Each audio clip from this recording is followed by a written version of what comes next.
Selamat datang di media edukasi video kami, Sumayasa Dum Edukasi, media pembelajaran asik, kreatif, dan menyenangkan.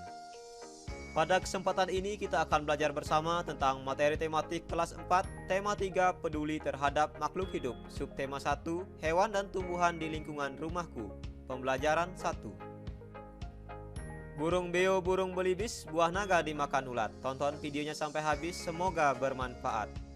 Namun sebelum lanjut, mari kita sama-sama berdoa sejenak agar apa yang kita bahas pada kesempatan ini memberikan manfaat untuk kita bersama. Dan terima kasih kepada semuanya yang telah berkenan untuk belajar bersama kami, Sumayasa Dum Edukasi. Jangan lupa, mari sama-sama kita dukung dan kita bangun channel ini. Klik subscribe, like, dan share. Sebelum ke materi, Pak Guru mau bertanya, apakah kalian pernah mengkonsumsi makanan berikut ini? Yang pertama ikan, yang kedua nasi, dan yang ketiga sayur mayur. Tahukah kamu, Indonesia memiliki sumber mata pencaharian dan potensi sumber daya alam yang beragam, baik yang ada di daerah pantai, dataran rendah, dan di daerah dataran tinggi.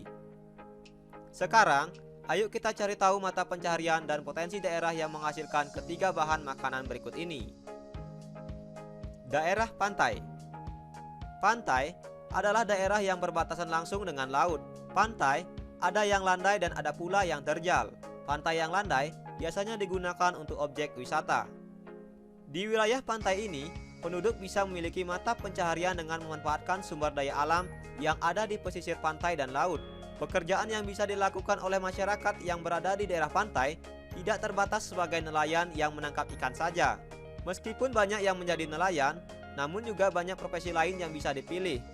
Berikut adalah beberapa contoh mata pencarian utama penduduk di dataran pantai. Yang pertama, sebagai nelayan. Banyak penduduk di pesisir pantai yang sehari-harinya bekerja untuk menangkap ikan.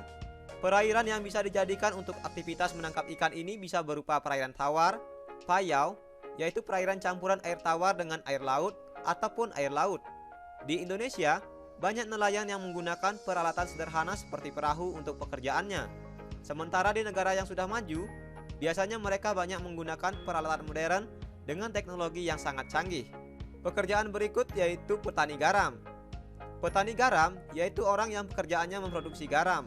Produksi garam ini banyak dilakukan oleh penduduk di pesisir pantai dengan membuat tambak garam. Tambak garam ini merupakan kolam yang dibuat untuk menghasilkan garam dari air laut atau air asin lainnya. Air tersebut dimasukkan ke kolam, lalu air dipisahkan dengan garam melalui proses penguapan alami, yang mana bisa memungkinkan garam untuk dipanen nantinya. Berikutnya sebagai penambak.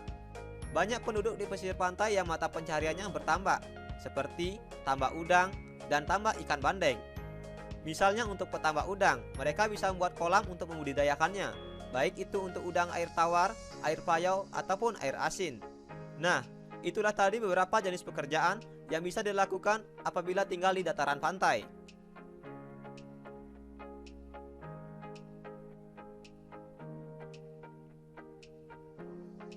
Berikutnya, kita akan membahas profesi pekerjaan bagi orang-orang yang tinggal di dataran rendah.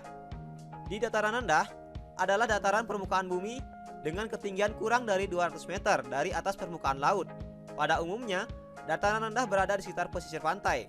Dataran rendah banyak digunakan untuk berbagai keperluan, diantaranya pertanian, peternakan, perumahan, dan industri, serta beberapa jenis kegiatan perkebunan seperti perkebunan kelapa dan tebu. Tentunya, sumber daya alam yang berada di dataran rendah memiliki perbedaan dengan yang berada di dataran tinggi. Dataran rendah juga memiliki rata-rata suhu udara mencapai 23 derajat sampai 28 derajat Celcius. Hal ini membuat sumber daya alam pada dataran rendah mempunyai ciri khas tersendiri. Berikut ini adalah beberapa mata pencaharian masyarakat di dataran rendah. Yang pertama sebagai pertanian.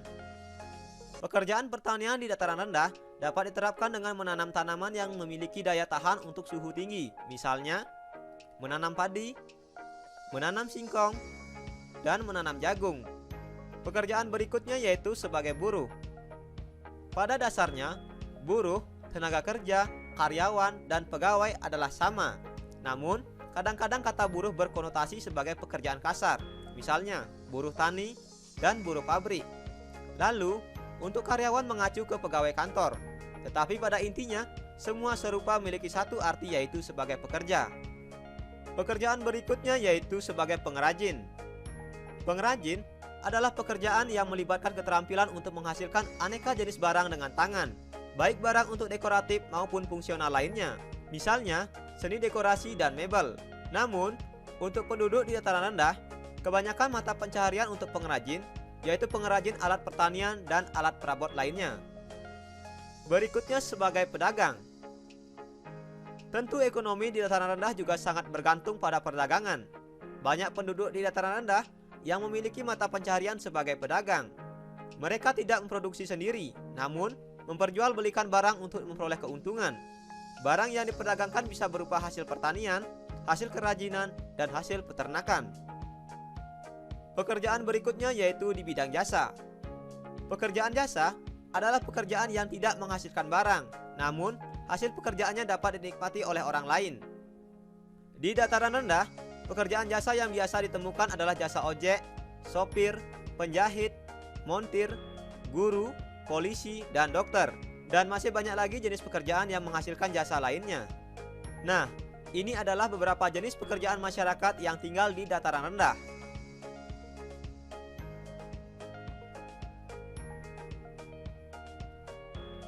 Sekarang, kita akan melihat jenis-jenis pekerjaan masyarakat di dataran tinggi.